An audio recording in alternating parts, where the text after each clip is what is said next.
सबसे पहला सवाल, ये शाइस्ता और गुड्डे मुस्लिम के बारे में पता कब चलेगा भारतीय जो सरकार है उत्तर प्रदेश की और इसके साथ ही उत्तर प्रदेश की पुलिस को? लगातार आप लोग दबिश दे रहे हैं लेकिन अब तक कोई भी जानकारी उनके बारे में आपको नहीं मिल पाई है। राजेश जी, देखिए, अतीक अहमद इतना खूंखार अपराधी था और इतना बड़ा नेटवर्क उसका था कि उसे पकड़ने में थोड़ी प्रॉब्लम तो आ रही है।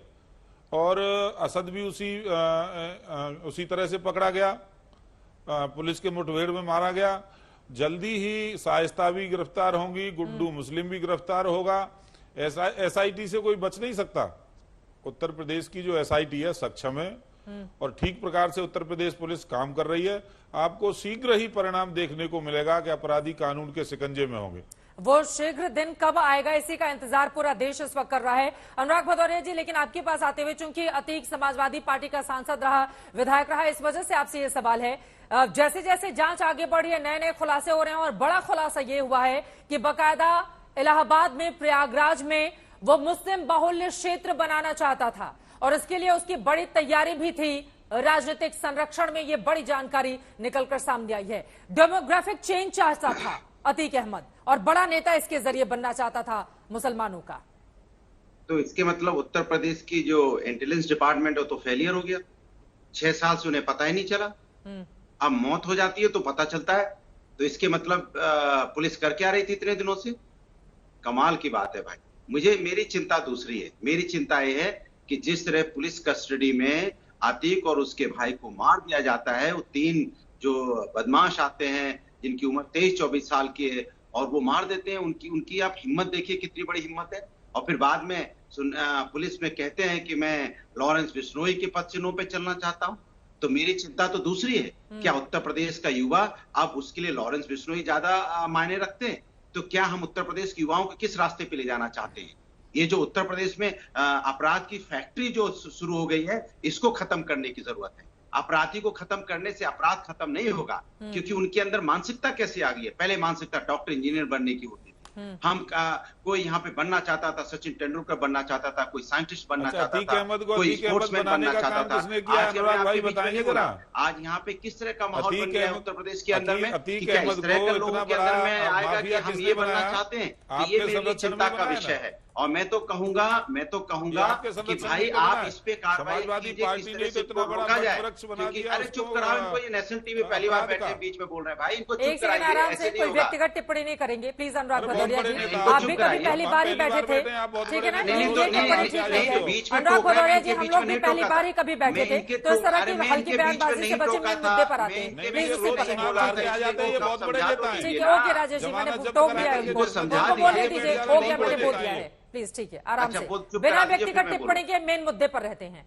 हाँ, तो मैं ये बोलना चाह रहा हूँ कि भाई आज उत्तर प्रदेश की हालत क्या है? क्या जालौन में किस तरह से एक लड़की को सरेआम आके बदमाश मार देते हैं?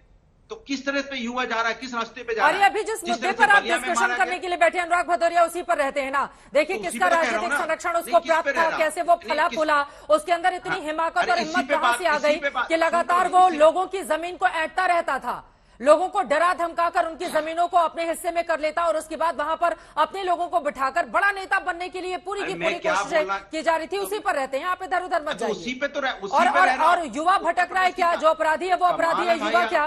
जो 3 लड़के पकड़े गए हैं, अपराध की दुनिया में है वो, और उनके खिलाफ कड़ी कार्रवाई होनी चाहिए। ठीक है, आपको इतना दर्द क्यों हो रहा है? बीजेपी बोल रहा था तब तो आप नहीं टोकी थी, मैं बोल रहा हूँ। मिस्टर भदौरिया प्लीज ये व्यक्तिगत टिप्पणी करना छोड़ दीजिए। विशाल मिश्रा जी, सीधे आपके पास आते हैं। विशाल मिश्रा जी, ये तो बहुत हैरान करने वाला खुलासा है ना कि इलाहाबाद में एक मुस्लिमाबाद को बसाना चाहता था, डेमोग्राफिक चेंज करके। आखिर वो क्या दर्शाना चाहता था, क्या समझ में आ रहा है इस खबर के सामने आने के बाद? विशाल मिश्रा जी, इसके पीछे की जो सोच है वो सोच यही है कि किसी तरीके से जो उस अपराध तंत्र के जो उसका नेटवर्क था कि उसके लोगों को वहां पर बसाया जाए ताकि एक सपोर्ट बेस भी तैयार हो और कभी समय लगे तो वो लोग एक डिफेंस के रूप में भी एक अपना एक एरिया तैयार रहे।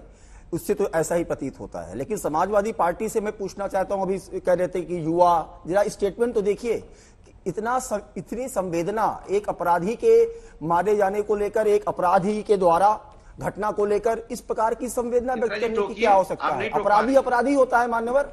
आप डॉक्टर, इंजीनियर, युवा, अभी कुछ दिन पहले आपके कुछ दिन पहले अनुराग भदौरिया, कुछ देखिए दिन सर, पहले एक हमारे सर्टिफिकेट देना आप लोग अरे बंद कर कुछ दिन दीजिए। पहले एक सेकंड हमारे विशाल डिबेट जी। पर ही थे। देखिए, आप व्यक्तिगत टिप्पणी करेंगे, मैं टोकूंगी। आप मेन मुद्दे पर बात करेंगे, मैं नहीं टोकूंगी। लेकिन अगर आपको ये लगेगा आप व्यक्तिगत टिप्पणी करके निकल जाएंगे और मैं नहीं टोकूंगी, तो सर आप गलत हैं। और अगर आप जो सोच रहे हैं वो बिल्कुल सही है, तो मैं उस पर नहीं जाती हुई मेन मुद्दे पर। देखिए, अभी विशाल जी की अभी बात 2-3 दिन होगी, पहले उसके बाद में आएंगे। अभी ठीक है। अभी जैसे अभी भदौरिया एक हो दो गया। दिन पहले जब आप बोल अभी रहे थे एक तो दो दिन कुछ पहले जब सुनिए हम हमको। अभी एक दो दिन पहले जब आप ही के चैनल पर हम लोग डिबेट कर रहे थे, तो ये न्यूज आया था कि छोटी मोटी घटनाएं और उसको आप लोग अपराधी और गैंगस्टर बनाने में लगे यादव जी का हैं। बयान था, हाँ। तो मैं इनसे पूछना चाहता हूं कि ये छोटी मोटी घटना थी, छोटी मोटी घटना आज युवा अरे क्यों नहीं साफ साफ स्वीकार करते हैं कि अपराधी अपराधी होता है?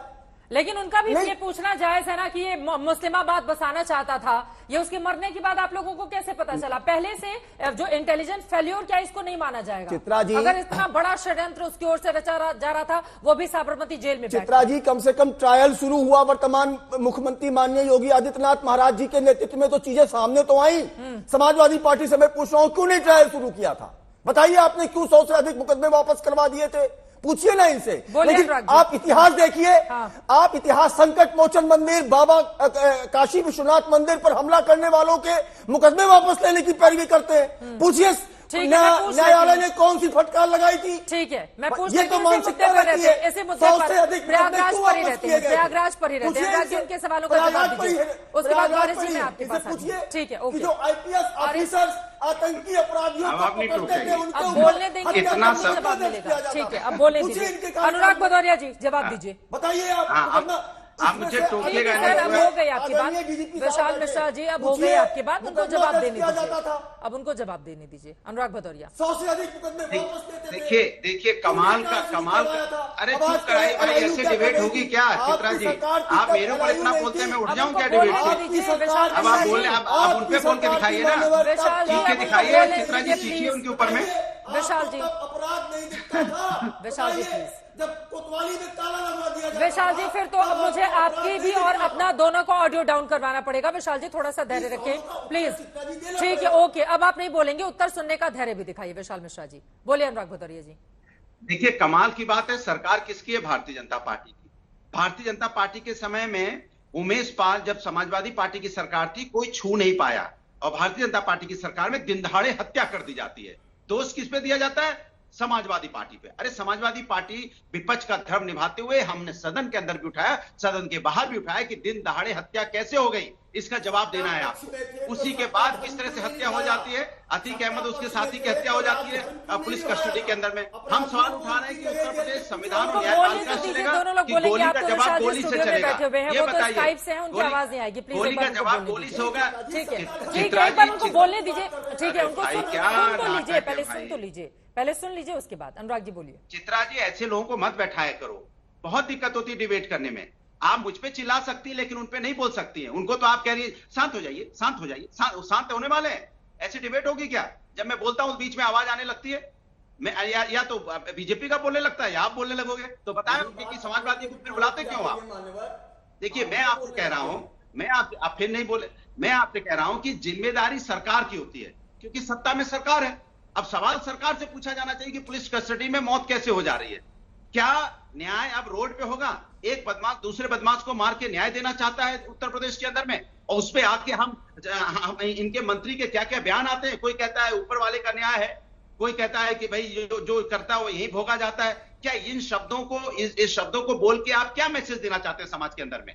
कि समाज के अंदर में ये मैसेज है कि भाई पुलिस कानून व्यवस्था कुछ नहीं है, कोर्ट कचहरी कुछ नहीं, न्याय रोड पे ही हो जाएगा। मेरा सवाल ये है कि हमें संविधान और न्यायपालिका को मानना है, और जिम्मेदारी सरकार की थी। सरकार क्योंकि पुलिस का सरकार जुडिशरी कस्टडी में था, इस पे सवाल क्यों नहीं होना चाहिए? और सवाल ये होना चाहिए, 3 लोग जिस तरह से आके मार देते हैं किसी को भी, तो मैं पूछना चाहता हूं कि ये अपराध की फैक्ट्री बंद होनी चाहिए। और क्यों नहीं बंद हो रही पता आपको? इसलिए नहीं बंद हो रही कि इसी तरह के लोग आके चिल्ला के सह देते हैं। जब कानपुर की घटना हुई थी, माँ बेटी जिंदा जली थी, तब भी हमने सवाल उठाया था। जब लखीमपुर की घटना हुई थी तब भी सवाल उठाया था। अब अतीक अहमद का पुराना एक बयान सुन लेते हैं, उसके बाद चर्चा में आगे बढ़ेंगे। समझ में आ गई आपकी बात, हमारे साथ और भी खास मेहमान जुड़े हुए हैं। ठीक है सर, आपकी बात मुझे समझ में आ गई है।